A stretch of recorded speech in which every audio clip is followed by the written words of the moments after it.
Buenas tardes y bienvenidos mis guerreros y estrategas a su podcast Batallas y Negocios, donde las batallas antiguas inspiran victorias modernas. Pen, ¿cómo estás? Hola, ¿qué tal, Diego? ¿Qué tal, amigos? Pues trayendo aquí a la mesa estos hechos sucedidos hace tantos siglos, pero con una idea, con una intención. En principio creo que llenarlos la mente de cuestiones importantes, interesantes, nos hace mucho más libres, porque entendemos cosas y tenemos muchas más herramientas que elegir. Entonces, pues no nos dejen estos minutos que vamos a estar con ustedes para tener este intercambio más allá del tiempo y del espacio, por supuesto, que vamos a compartir con todos ustedes. Nos vamos a remitir a muchos siglos atrás. Es correcto. Bueno, antes de continuar como siempre, ahora sí que para que no se nos olvide saludar a los chavos, a mi Vale, a Bob, que siempre con su mirada de miedo, dice que no, pero pues mucha gente que tiene miedo en la oficina, y a la Nina, que han estado muy chambeadores en estos días, ¿no? Entonces los felicito porque ahora sí les he exprimido el sueldo, ahora sí, en serio, ¿no? Pero bueno, hoy efectivamente vamos a viajar en el tiempo, y hoy es un programa, bueno, yo diría así un poco especial, Pen, porque no va a ser común que tengas mujeres al frente de ejércitos. No podremos por ahí sacar otras dos o tres batallas buenas ahí, pero no son muchas. Y hoy tenemos una de un gran personaje, un personaje que a mí me gusta mucho, inclusive la traigo tatuada yo en el brazo, que es Juana de Arco, ¿no? La doncella de Orleans. Entonces sí, vamos a viajar en el tiempo, vamos a irnos a Francia, a los años 1400. Y, y bueno, el siglo XV es ya los últimos respiros de la Edad Media. Hablemos de la Guerra de los 100 años, creo que es el previo, como siempre hablemos un poquito del previo. El previo para mí es la Guerra de los 100 años, esta rivalidad que siempre ha existido entre franceses e ingleses. Hemos hablado de ella en repetidas ocasiones en podcasts anteriores. Sí, creo que la mencionamos en Arsuf, en la batalla de Arsuf. Y también la mencionamos en la batalla de Stirling. De Stirling, porque pues tocamos los dos puntos. Esta guerra, que pues fue una serie de batallas, una contienda que duró pues, más de 100 años. 116 realmente, años. En la que Inglaterra y Francia se disputaban territorios en Francia. Todo lo contamos en alguna ocasión, devino de las diferentes incursiones que tuvieron los pueblos del norte en Inglaterra y que desplazaron a los ingleses hacia territorios franceses, y de los cuales también pues tenían dominio. Y llegó un momento así como sin nada en que el rey inglés dice, pues bueno, yo también, como tengo antecedentes, también antepasados en tierras francesas, pues bueno, también no voy a reconocer ser vasallo de estas tierras, ser vasallo del rey francés, y quiero el trono y la corona francesa, así de sencillo, ¿no? Ahora, para entrar un poquito en la época donde, digo, son 100 años de guerra, no vamos a entrar para nada en esos 100 años. Batallas. Hoy vamos a irnos ya casi al final de la guerra de los 100 años, porque cuando aparece Juana de Arco, la doncella de Orleans, estamos hablando de 90 años ya entrada, más o menos, la Guerra de los 100 años. Hablamos del año 1427 más o menos. Importante destacar, los franceses básicamente estaban recibiendo una paliza, no sabían ni por dónde. Los ingleses estaban a punto de ganar la Guerra de los 100 años. El rey de Francia no era rey. Carlos era un rey sin corona. Era digamos. El delfín, era un delfín. No le llaman el delfín, el dauphin. No estaba coronado en Reims, ni mucho menos. Bueno, es un punto bien importante el que acabas de tocar. Se dice el delfín a los reyes de Francia. Pero no estaba coronado. En sí, el delfín era el que por herencia podía recibir este nombramiento. Para ser, ¿cómo se llama? Legítimamente un rey, pues tiene que pasar por este rito de la coronación, que también es avalado por la Iglesia Católica. Habíamos dicho, la Iglesia Católica, pues era quien decidía realmente a quién coronar, a quién no. Entonces, pues por mucho que pudieran ser acaudalados, mantener muchos territorios, avanzar, guerrear y todo, pues servían a alguien mucho más poderoso en ese momento, que era la Iglesia. Y no tenía el aval todavía. La Iglesia no había sido coronado por los ritos que establecía el delfinato. El delfinato venía de una forma en la que el rey Felipe VI, había decidido, comprar unos terrenos a un duque, el duque Leopoldo, que tenía el delfinato de Valois. Entonces, pues para tener estos territorios, el otro no tenía hijos, como tú habías comentado la otra vez, la necesidad de tener siempre un heredero, y en este caso, pues accede a vendérselos al rey francés, bajo una condición. Su heráldica era un delfín, y decía, el próximo rey llevará el delfín, porque él es el dueño y será el dueño de estos territorios, y en adelante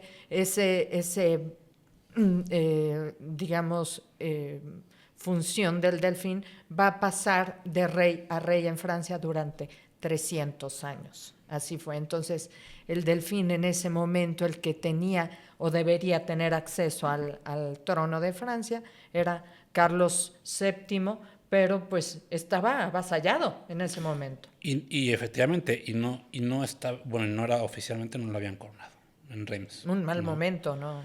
Entonces, del otro lado del charco tenemos a Enrique VI, que es el rey de Inglaterra, que manda al duque de Bedford, que es el general o el comandante al mando del ejército inglés en el norte de Francia. El duque de Bedford era regente. De Bedford era el regente, porque no debemos olvidar, estamos hablando 1420.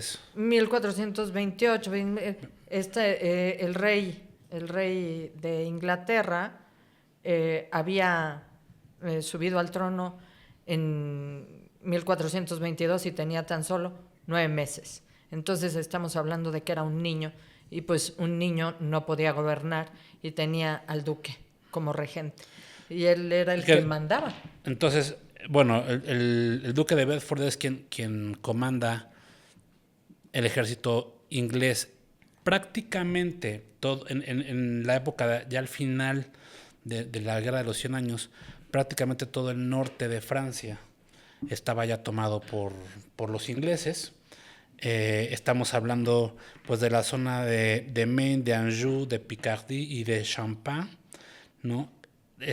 Tomados o rendidos, que es todo el norte de Francia. Definitivamente, ¿no? Estaban París, en control de los ingleses. París estaba en control de los ingleses. ¿No?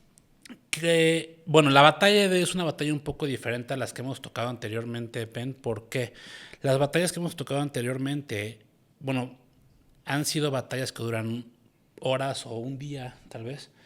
Hoy vamos a hablar del asedio de Orleans, que duró 7 meses. Entonces, la batalla de hoy es un poco diferente.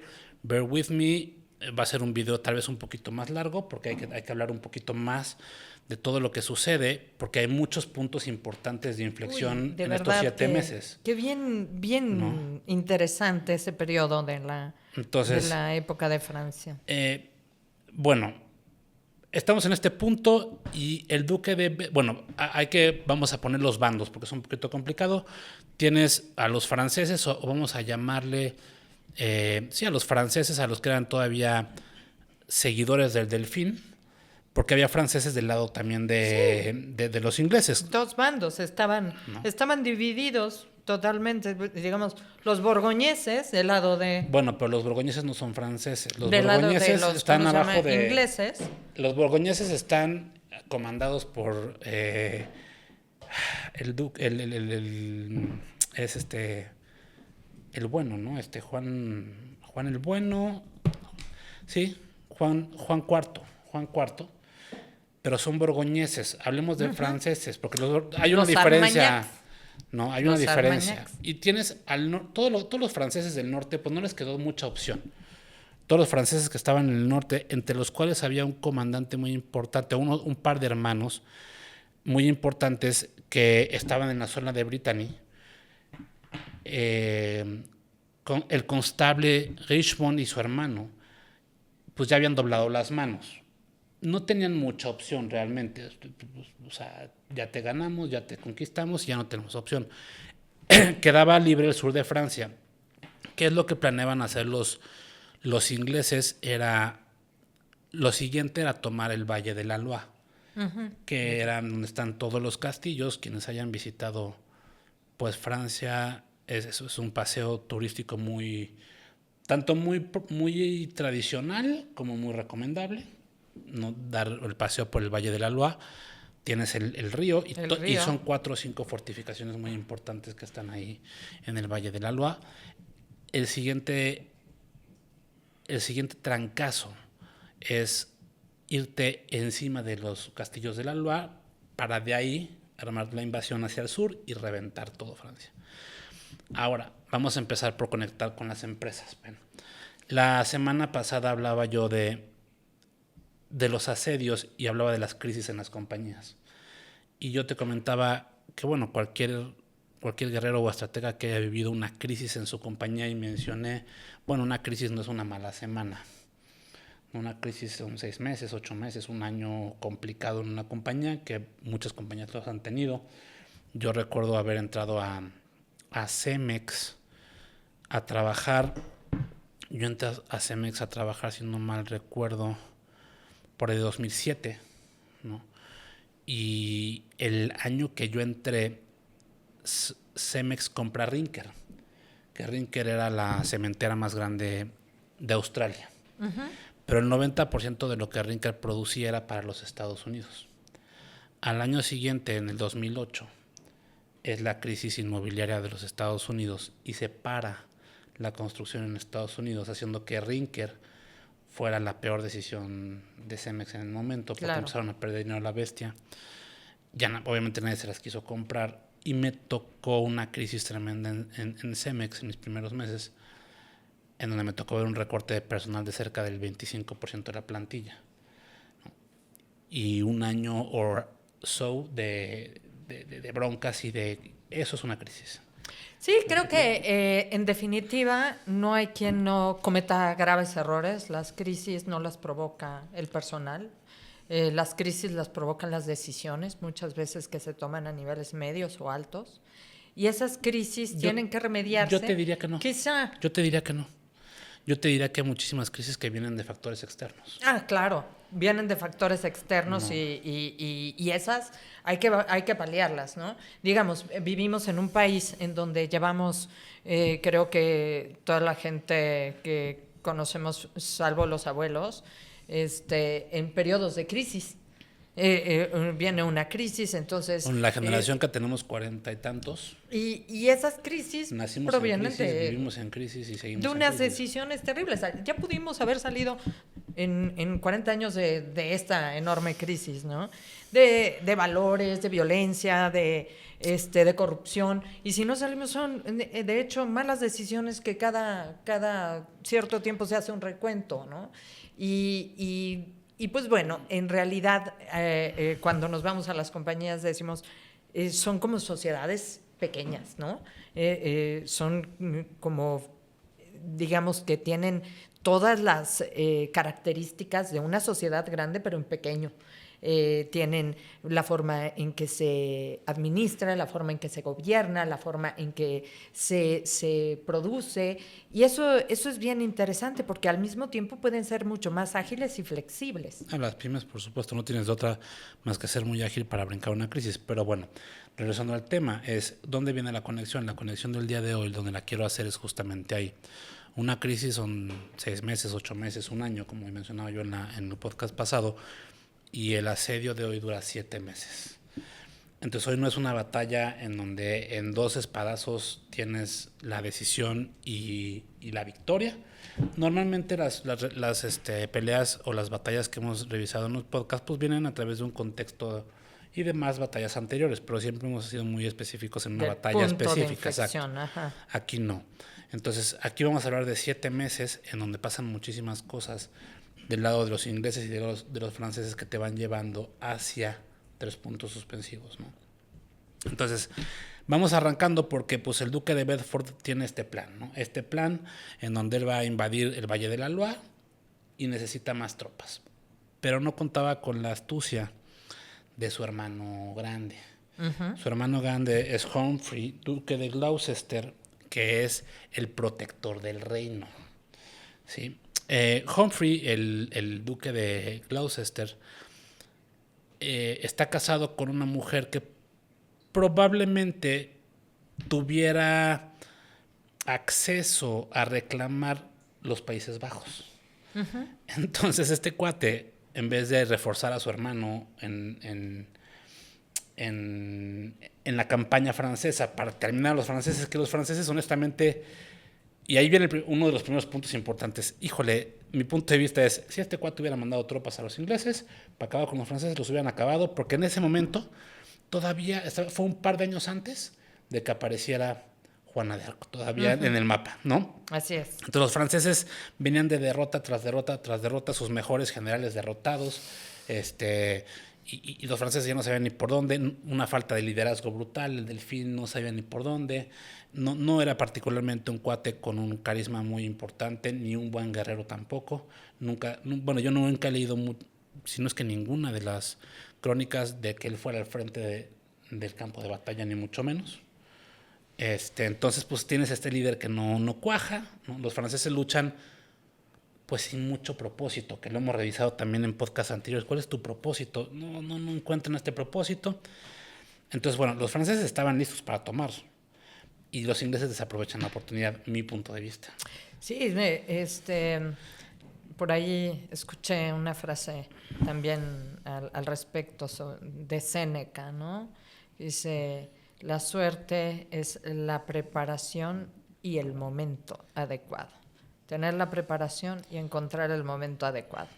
Y esas oportunidades no se dan. No se repiten. Digo, creo que en este sentido pudo haber habido también una serie de oportunidades a lo largo de 90 años que llevaba esta contienda y que definitivamente a lo largo de la historia lo que hemos visto, y sobre todo en estos tiempos lo que más nos ocupa, es que la diplomacia y la negociación siempre son mucho más importantes. Ya el último recurso puede ser la guerra, la batalla, el enfrentamiento uno a uno. En ese sentido, creo que tanto tiempo sin poder llegar a un acuerdo y se establecían algunas treguas y duró tanto tiempo que moría el monarca, llegaba otro y empezaba de nuevo otra vez a querer conquistar las tierras. No había un acuerdo perdurable, ¿no? Hasta este momento, precisamente, es entonces, cuando se va a empezar a cambiar las cosas. Para seguirles rápidamente, pues Humphrey, el duque de Gloucester, el hermano del duque de Bedford, uh-huh. Invade los Países Bajos, ataca al duque Juan IV de Brabant, que resulta, y aquí es donde empieza el tema, una vez más, muy, muy Juego de Tronos, ¿no? Que es primo uh-huh. del líder de los borgoñeses, ¿no? De Felipe el Bueno, perdóname, hace rato dije Juan, no, es uh-huh. Felipe el Bueno, el duque de Borgoña. Uh-huh. Entonces es su primo, ¿no? Entonces cuando este cuate, el duque Humphrey de Gloucester, ataca a los Países Bajos, comete el error de llegar hasta Bruselas. Y eso lo consideran ya como, oye, ya te pasaste de lanza, esto ya aquí ya no es, ¿no? Y más o menos una tercera parte de las fuerzas inglesas que estaban peleando eran borgoñesas. Claro. Eran los aliados borgoñeses. Aliados que a la hora de que inglés. Pasa esto, uh-huh. el Felipe el Bueno dice no, se enoja y retira sus tropas porque ya traía broncas en casa, ¿no? Entonces se quedan los ingleses con una tercera parte menos de sus tropas. Importantísimo. Ahora, destacar, por ejemplo, en esta historia que vamos a contar hoy, los números no son los números que hemos visto anteriormente, por ejemplo, en Farsalia, 50,000 contra 100,000, o con Gaugamela, 40,000 contra 200,000. Son números mucho más medidos, 4,000, 6,000, 2,000, ¿no? Pero al final de cuentas es un asedio continuo. Es decir, pues, todo el tiempo tiene que haber 4 o 5,000 pelados ahí dándose ahí con todo, ¿no? Entonces aquí estamos hablando de principios de 1425, ¿no? Esto es un major setback para los franceses, para los ingleses, perdóname. ¿Por qué? Porque no pueden avanzar. Dicen, no, pues entonces ya me retiraron las tropas, los franceses empiezan ahí como que a rearmarse, ¿no?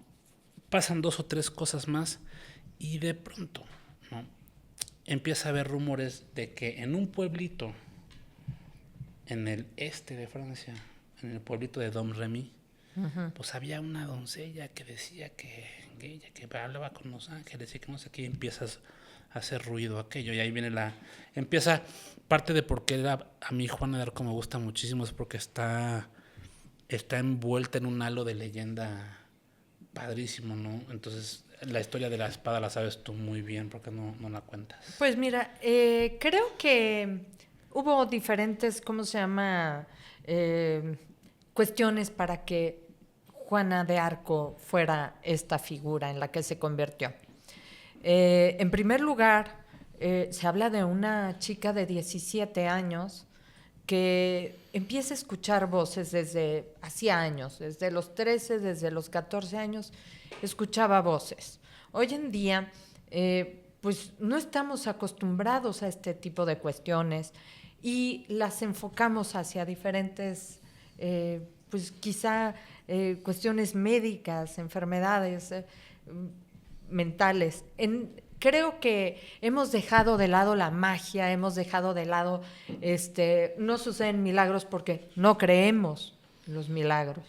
Y eso es terrible. Creo que hemos hecho quizá del día a día una vida prefabricada y una vida no tan profunda, mucho más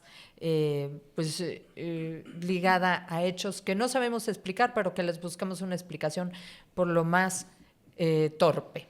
Creo que en ese momento, cuando Juana escuchaba las voces decía de Santa Catarina, del Arcángel Miguel, y entonces estas voces llevan a Juana de Arco a pensar y a obligarse a cumplir lo que le decían.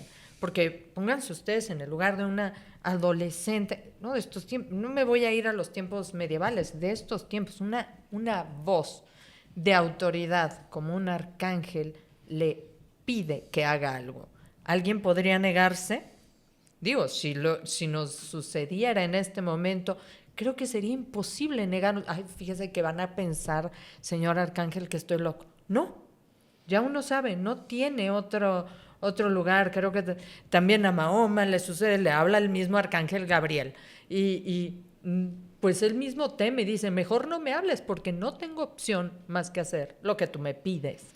Y lo que le pedía a Juana es que liberara, nada más Francia, y nada menos, liberara a Francia. Y que ayudara a coronar que coronara al Delfín. Entonces, ella emprende una marcha. Oye, pero no contaste lo de la espada. Por eso, ahí voy, porque todavía no sucede. Ella emprende una marcha de 9 días hacia, ¿cómo se llama?, hacia la corte del Delfín. Y él lo habla con sus compañeros y le hacen pasar una prueba, la prueba de un profeta. Dicen, ¿cómo vamos a poder creerle a esta jovencita si no le hacemos una prueba? Y uno de sus compañeros se le ocurre que bien pueden vestirse todos de nobles y a él lo dejan vestido como un cualquiera, un siervo, sí, como un siervo cualquiera.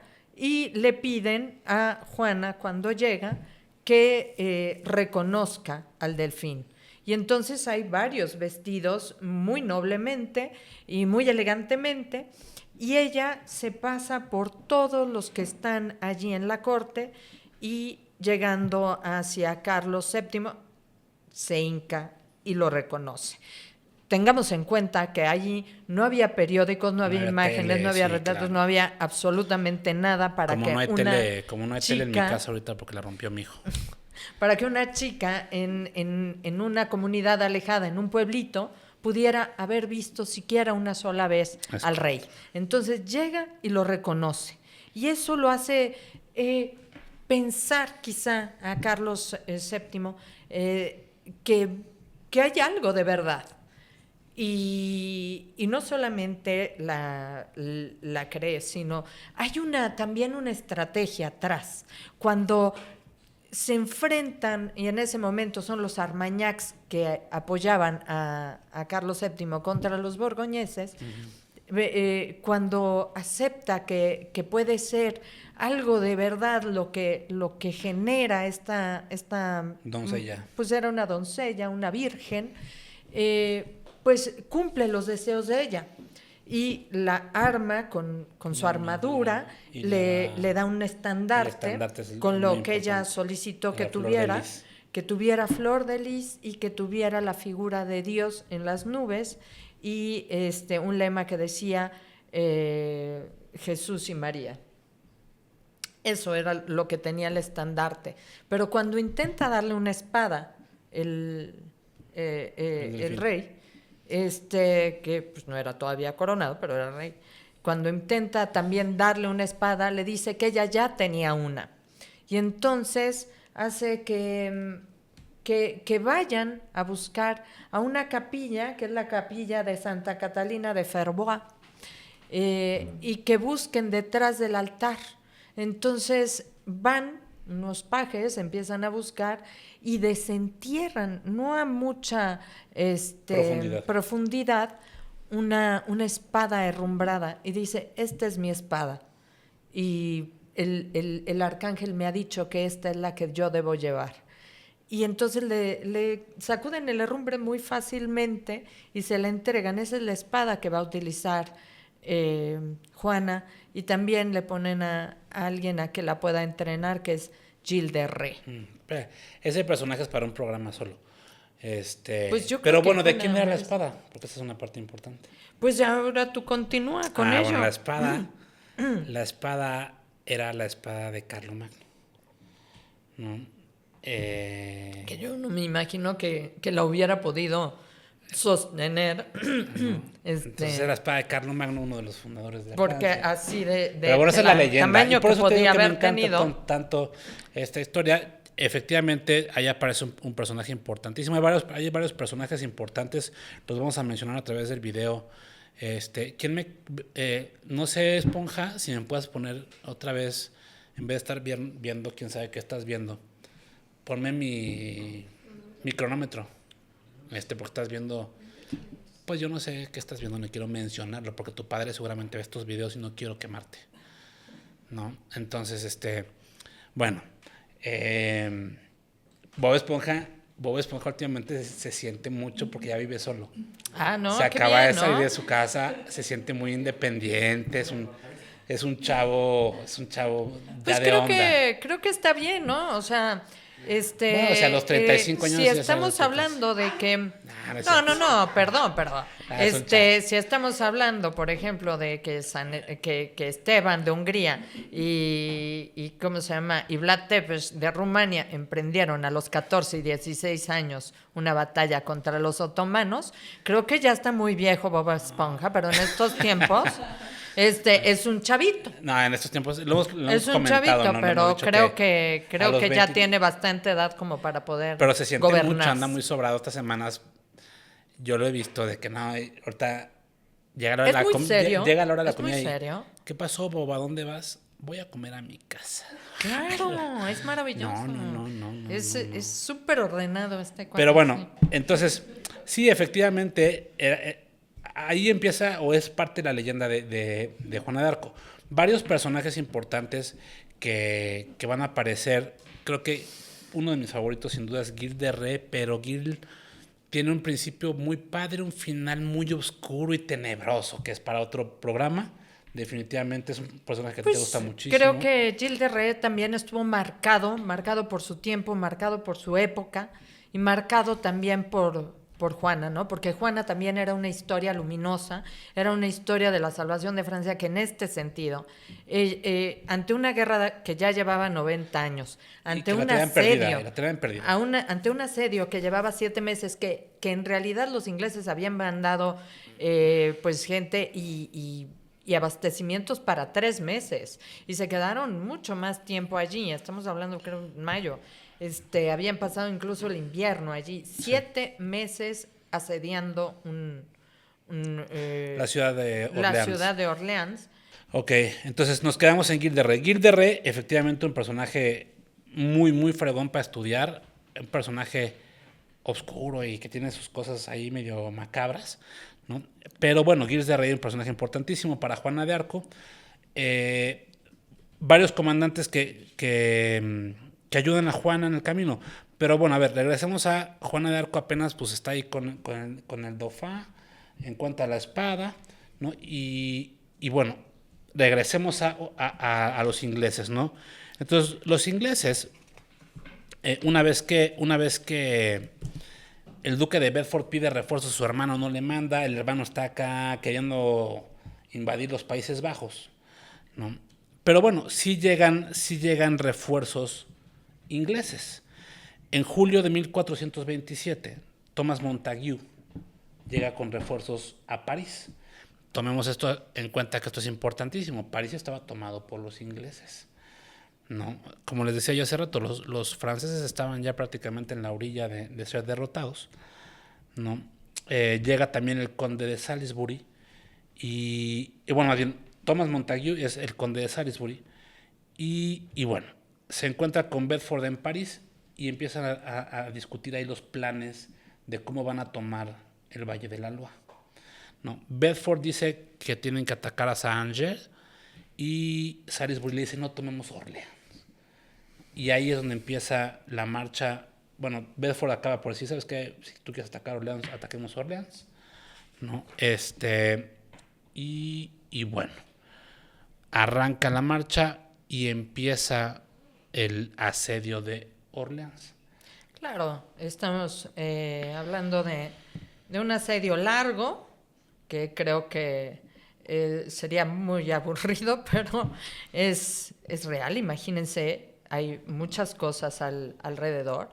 La primera, Salisbury, en cuanto llega, chequen esto, en cuanto llega, casi apenas empezando, estamos pensando que Orleans es una ciudad justo Súper. A la orilla del río de Loire, y aquí hay un puente que es una maravilla de la ingeniería, que mide más de 300 metros, que tiene bastillas, que tiene en ambos lados puentes levadizos y demás. Está hecho para resistir y está hecho para mantenerse allí. Si ustedes van, no lo van a encontrar, ya no existe, pero en su momento, pues estamos hablando 40 metros quizá de cada refuerzo que tenía. Muy importante, pero lo que tiene más vulnerable todos los pueblos son las entradas. En este caso tenía esta entrada por el puente, las otras entradas donde podían mantener abastecimiento dentro de Orleans, pues estaban en número bastante bien y surtidas. ¿Qué es lo que hacen? Pues obviamente ¿cuáles son las estrategias de los ejércitos? Cortar el suministro de Orleans, de abastecimiento y de alimentos. De esa manera dicen, si no les podemos llegar, porque sí están muy bien fortificados, estaban hablando de una muralla enorme, esta muralla enorme, también gruesísima, tenía un foso alrededor, que además, antes de que llegaran los ingleses, se dieron a la tarea de hacerlo todavía más hondo. Estamos hablando de alrededor de 30,000 habitantes en Orleans y alrededor de 7,000 soldados defendiendo la ciudad, alrededor de unos 3,000 soldados. Y eran élite. No, nada más 3,000. Los otros 4,000 eran leva, ciudadana, ¿no? Pero bueno, del otro lado, bueno, ¿qué hacen los ingleses? Difiero un poquito con Penn esta vez. Yo creo que hay que hacer un resumen de los 7 meses porque sí hay cosas importantes que pasan en esos 7 meses. Y a mí no me parece tan aburrido. ¿Por qué? Porque sí pasan cosas muy importantes.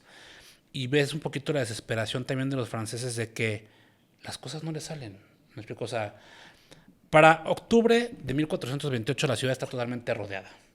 Sí. El puente que describía Penn, en efecto, tenía un bastión que se llama la Tourelle, que son 4 torres que lo defienden del otro lado del río que mencionaba Penn, del río Loire. Entonces, imagínense la ciudad de Orleans, estaba toda rodeada por el ejército inglés. De este lado vamos a poner el río. Al otro lado del río, cruzando el puente, tienes la Tourelle. Y la Tourelle ya también lo habían tomado los ingleses. La Tourelle era referente precisamente a las torres. Las torres eran 4 obviamente torres. bien importantes porque tenían una posición elevada y desde allí podían mandar flechas, que eran lo que tenían bastante los ingleses. Es correcto, los arqueros largos, que son legendarios los arqueros largos ingleses. Y bueno, entonces, una vez tienes este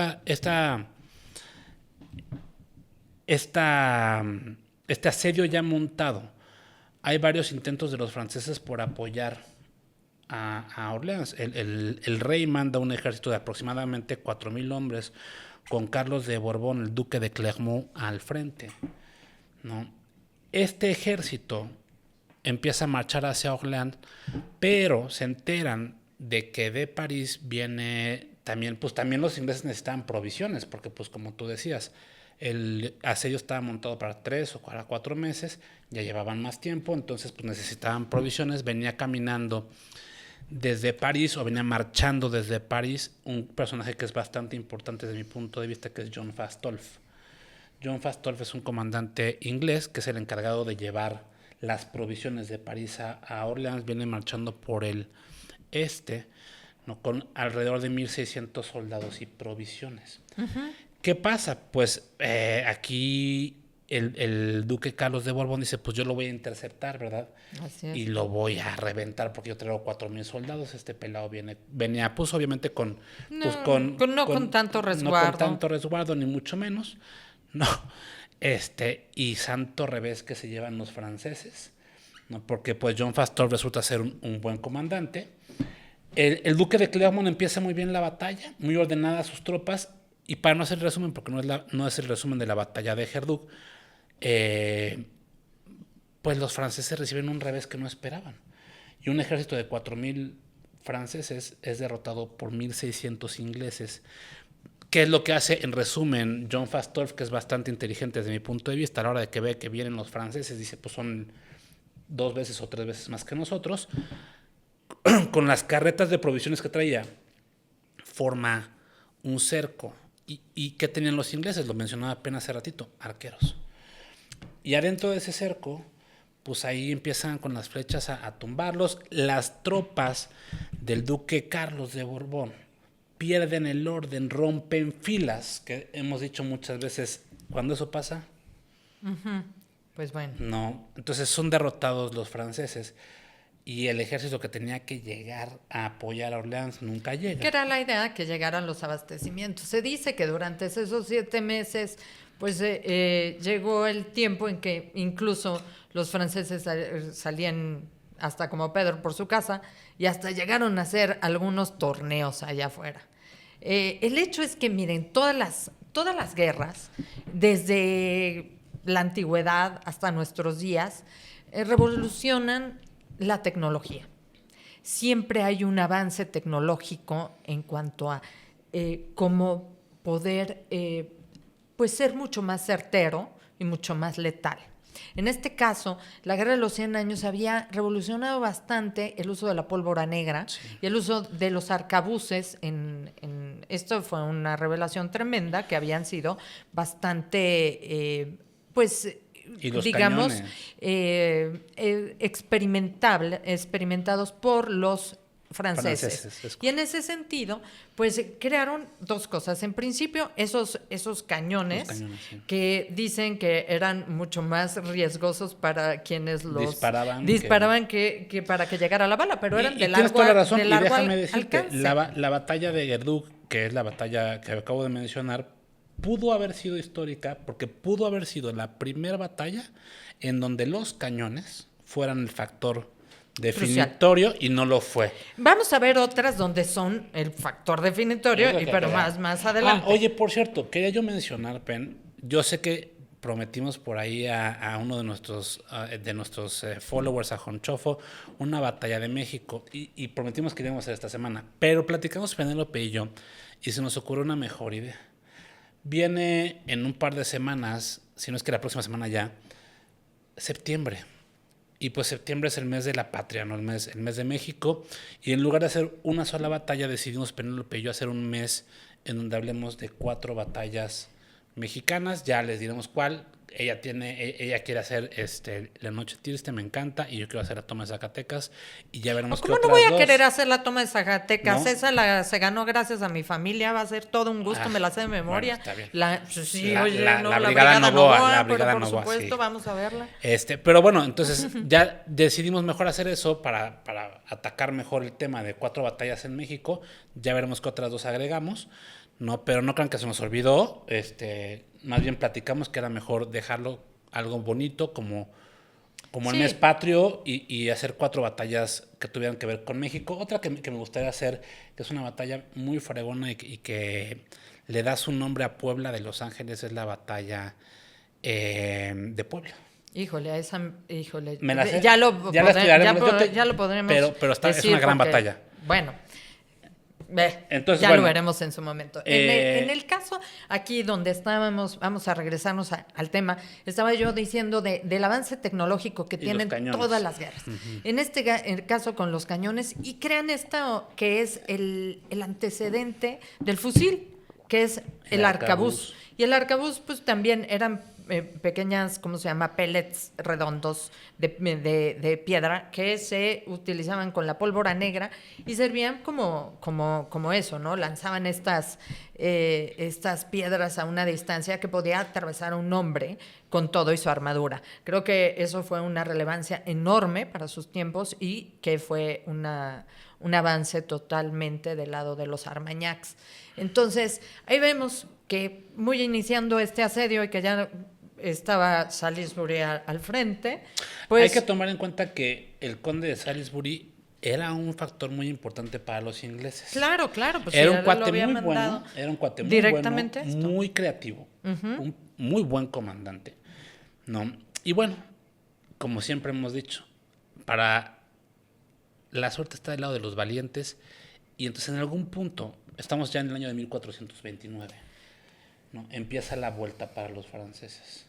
¿Cómo empieza la vuelta a los franceses? Bueno, hay una leyenda ahí interesante. Por supuesto que Juana de Arco llega con el duque Juan II, que es el duque de Alençon, y toma posición cerca de Orleans.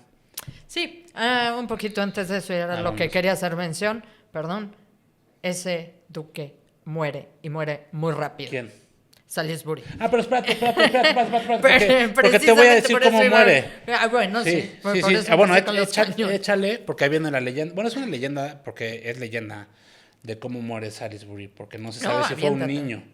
Se dice que pudo haber sido un niño. El hijo de uno de los... Y se pudo haber sido un niño que disparó uno de los cañones, pudo no hacerlo, pero cayó precisamente dentro de la torre donde estaba Salisbury y una semana después muere de las heridas que le provoca esta bala de cañón, ¿no?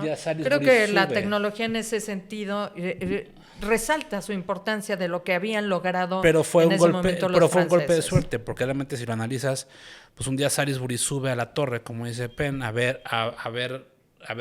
planear el avance, a ver por dónde va a atacar y todo, y está viendo la ciudad de Orleans, y de repente fue un solo tiro. O sea, un solo tiro. Hay que tomar en cuenta que toda la ciudad de Orleans... Es la preparación y es la oportunidad. Sí, exacto. Esa es la suerte. Y alrededor de la muralla había cañones. Entonces, toda la muralla estaba llena de cañones. Y cuando Salisbury se asoma por la torre, suena un solo cañonazo. Uno. Vuela a la torre donde está y le vuela la mitad de la cara. Muere una semana después aproximadamente Salisbury de las heridas. Es importante ver que cuando muere un líder de una de las partes, la moral decae. Creo que las campañas casi siempre son, entre más moralmente robusto esté un ejército, más posibilidades tiene de ganar. Hablábamos la semana pasada también del bloqueo marítimo con el general Bíbulo. Y una vez más, muere Bíbulo y es cuando Marco Antonio puede cruzar. Efectivamente, el peso de los líderes, el peso específico de un líder es importante. Y creo que aquí cae, y ciertamente no pierden los ingleses porque cae Pero sí es una pieza importante. Simple y sencillamente, creo que a partir de allí, y fue muy al principio de este asedio, crean también una obra impresionante de bastillas diferentes en diferentes puntos para acercar a la ciudad de Orleans y no permitirle ni la entrada ni la salida de víveres. Pero tenían un hueco alrededor grande. De 7 u 8 bastillas. Había un que hueco son grande. Muy endebles, creo que tenían ahí guarniciones y todo. Eso está del lado, o sea, norte del Loire, para que se lo imaginen. Es lo que yo les decía, todo el cerco que les armaron al norte, porque al sur pues estaba la Tourelle.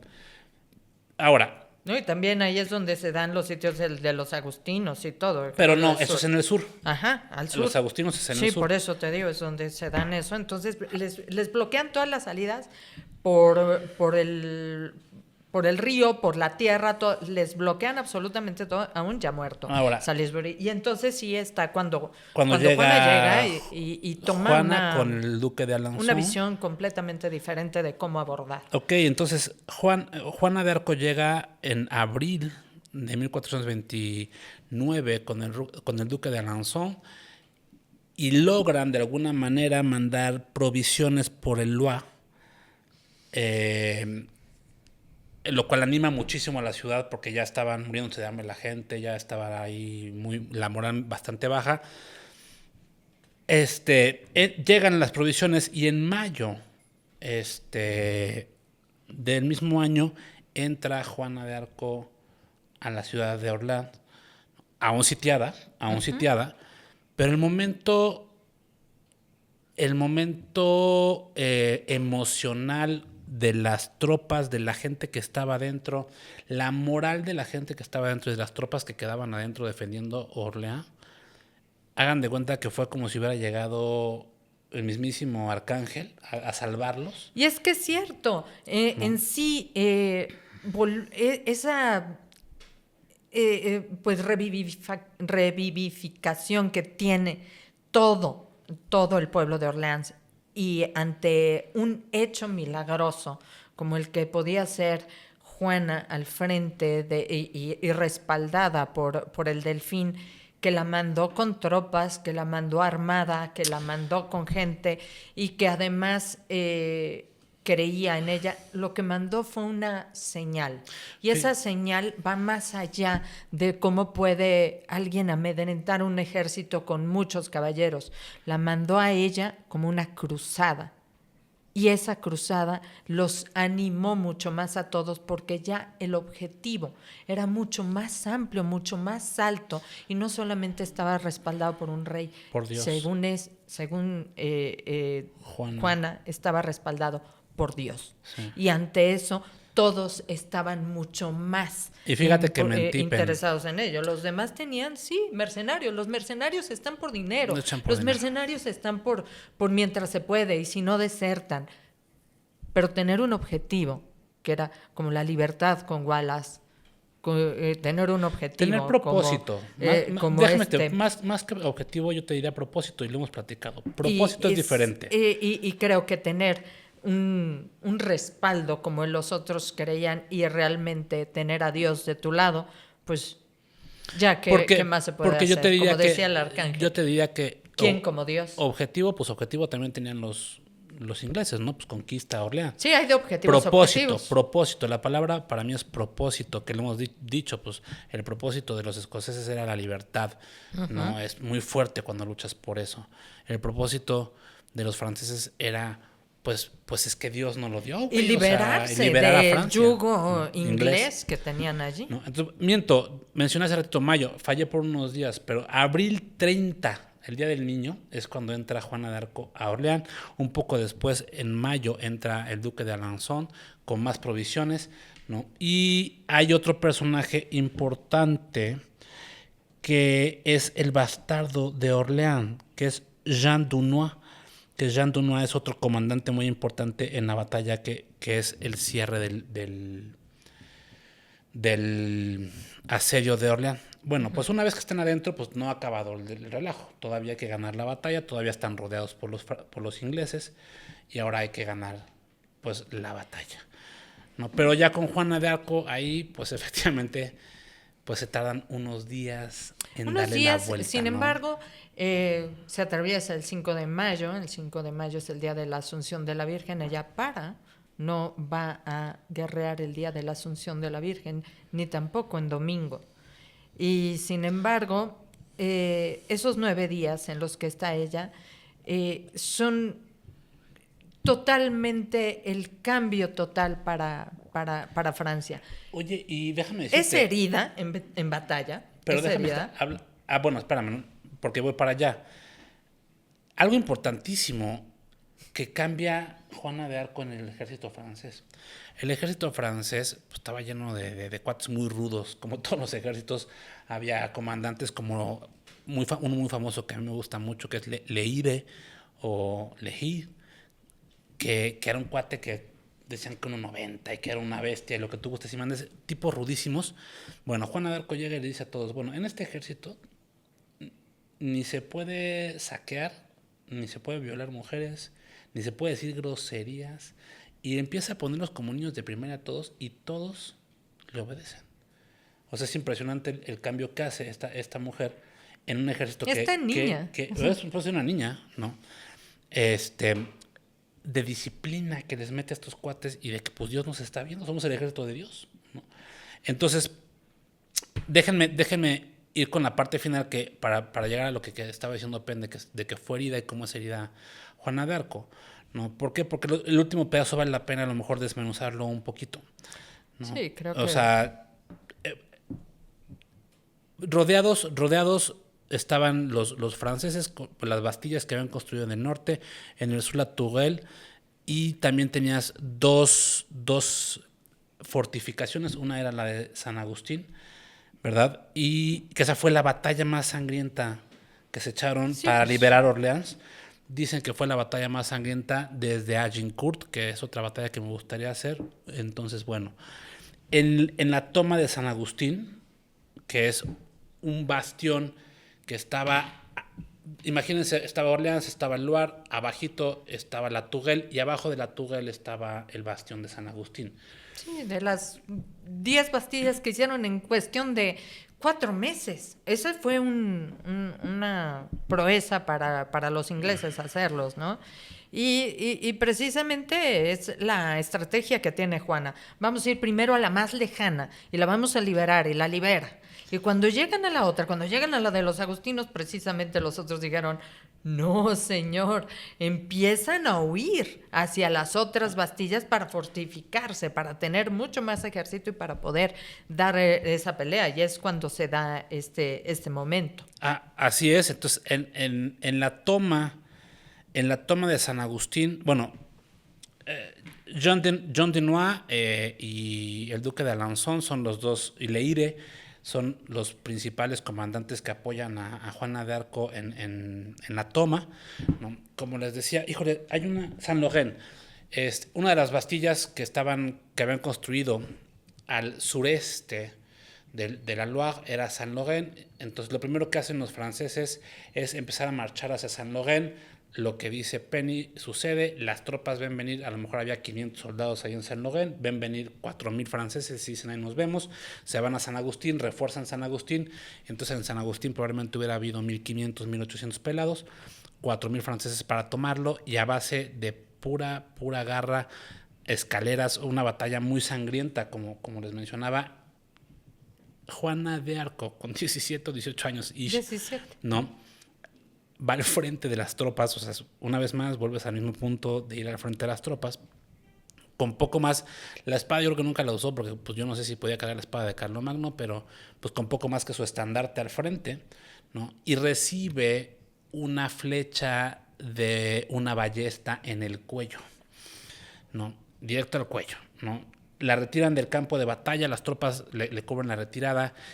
Y aquí es donde otra vez la leyenda, ¿no? Unas horas después está de vuelta en el campo de batalla. Bueno, en ¿no? realidad O sea, hay diferentes fuentes. He escuchado dos más, una que fue en el hombro, otra que fue en el seno derecho y la atravesó el seno.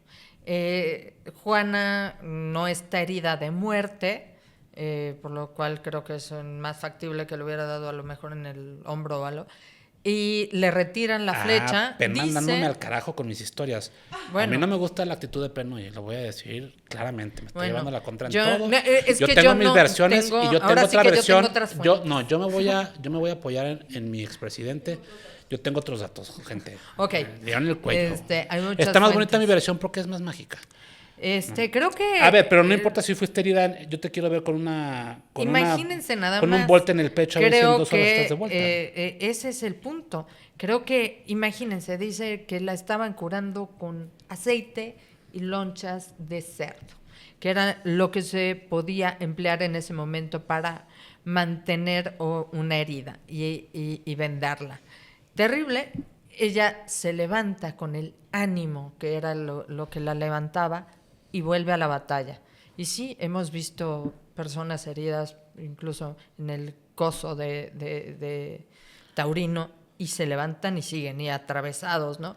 Y en este caso, bueno, Juana... yo he visto raza aquí que se lesiona jugando ping-pong y no puede, me explico. Entonces, sí, no. Juana, estamos hablando de un personaje... Fuiste tú, Bob, no te hagas. Muy impresionante. Creo que podemos decir todos los nombres que ustedes pueden escuchar de los que estuvieron en esa batalla, y ninguno ha resonado y va a seguir resonando en la historia como Juana de Arco y la doncella de Orleans. Esta es la parte más importante de todo.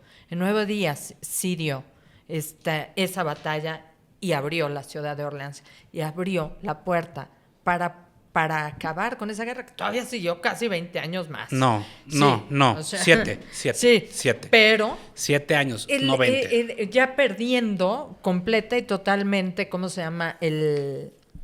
A ver, pero ya el hilo que traía. Sí, creo que tú ibas a añadir para... Bueno, ya para terminar la batalla, toman la Bastilla de San Agustín.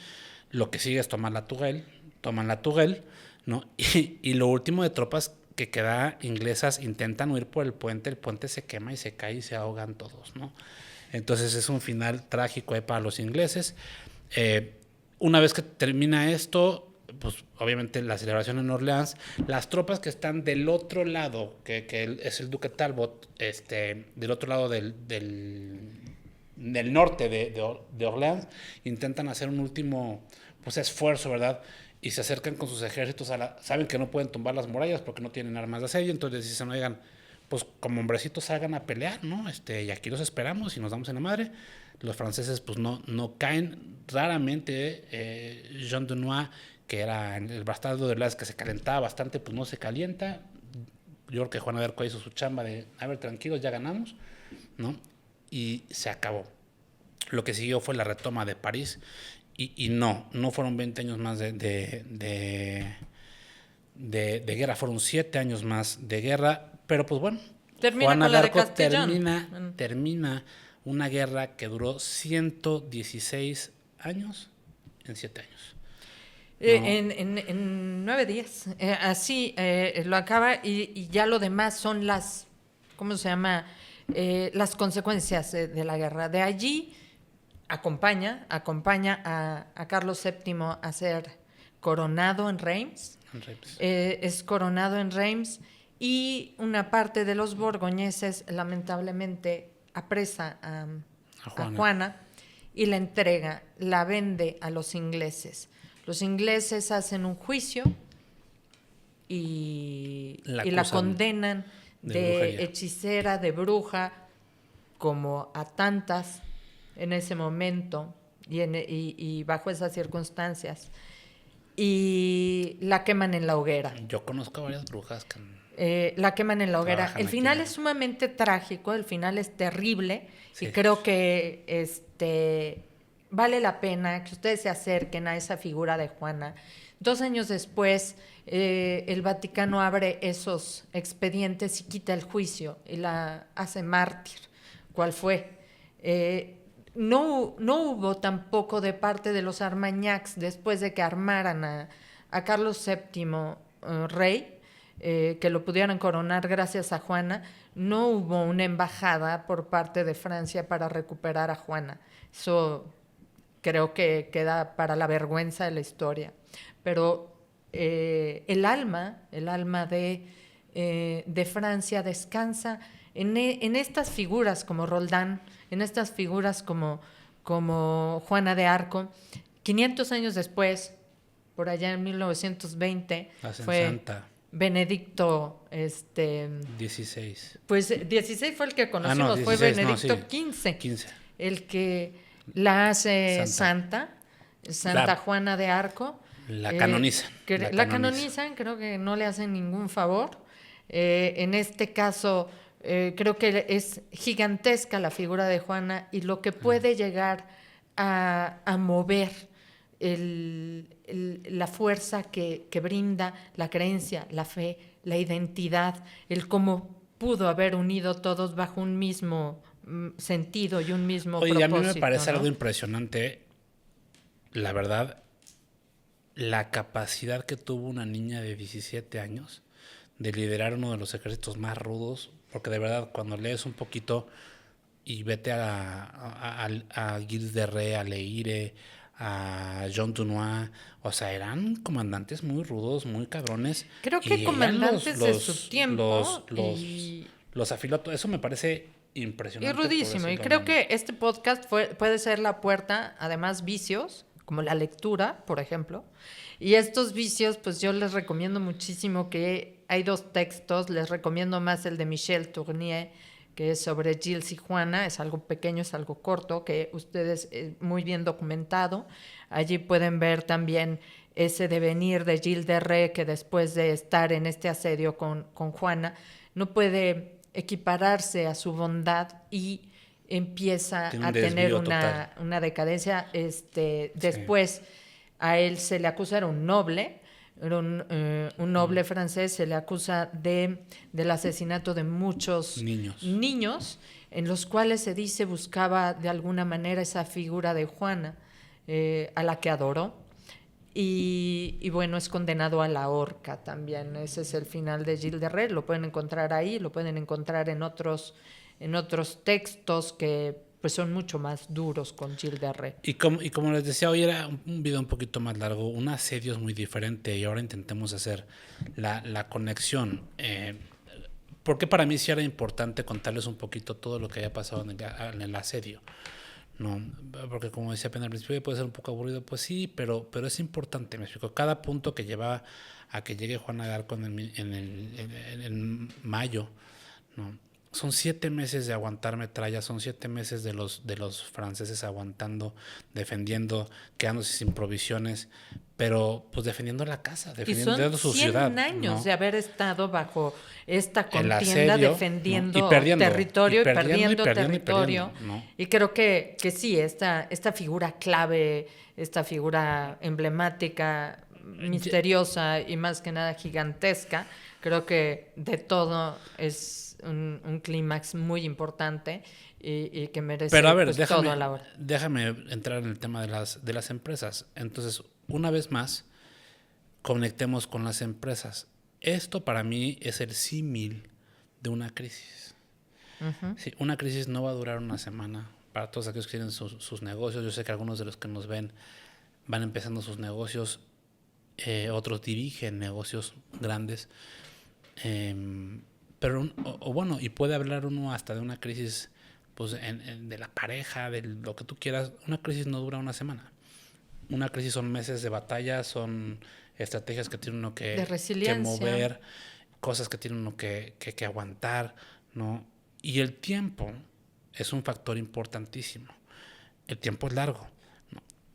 creo que el no perder el propósito y el no perder la visión de lo que estás defendiendo y de lo que quieres obtener es importantísimo.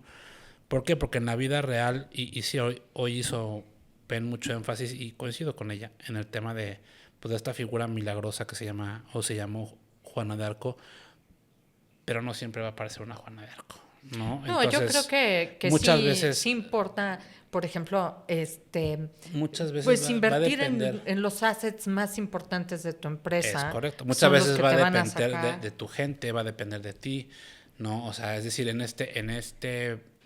esta batalla en particular, pues sí tienes la figura de Juana de Arco, ¿no? Revisaremos seguramente La en fe el es camino. importante también. Sí. Y por eso lo platicamos un poco en el podcast pasado, ¿no? El creer en el líder, en que tus líderes ejecuten bien y les tengas fe, ¿no? Le tengas fe a la gente. Yo siempre digo a la gente, cuando no vean el camino, hay 3 cosas en las que no deben de perder la fe. Cuando digan, puta, se está poniendo negro y la chingada. Bueno, lo primero que no tienes que perder es la fe en ti.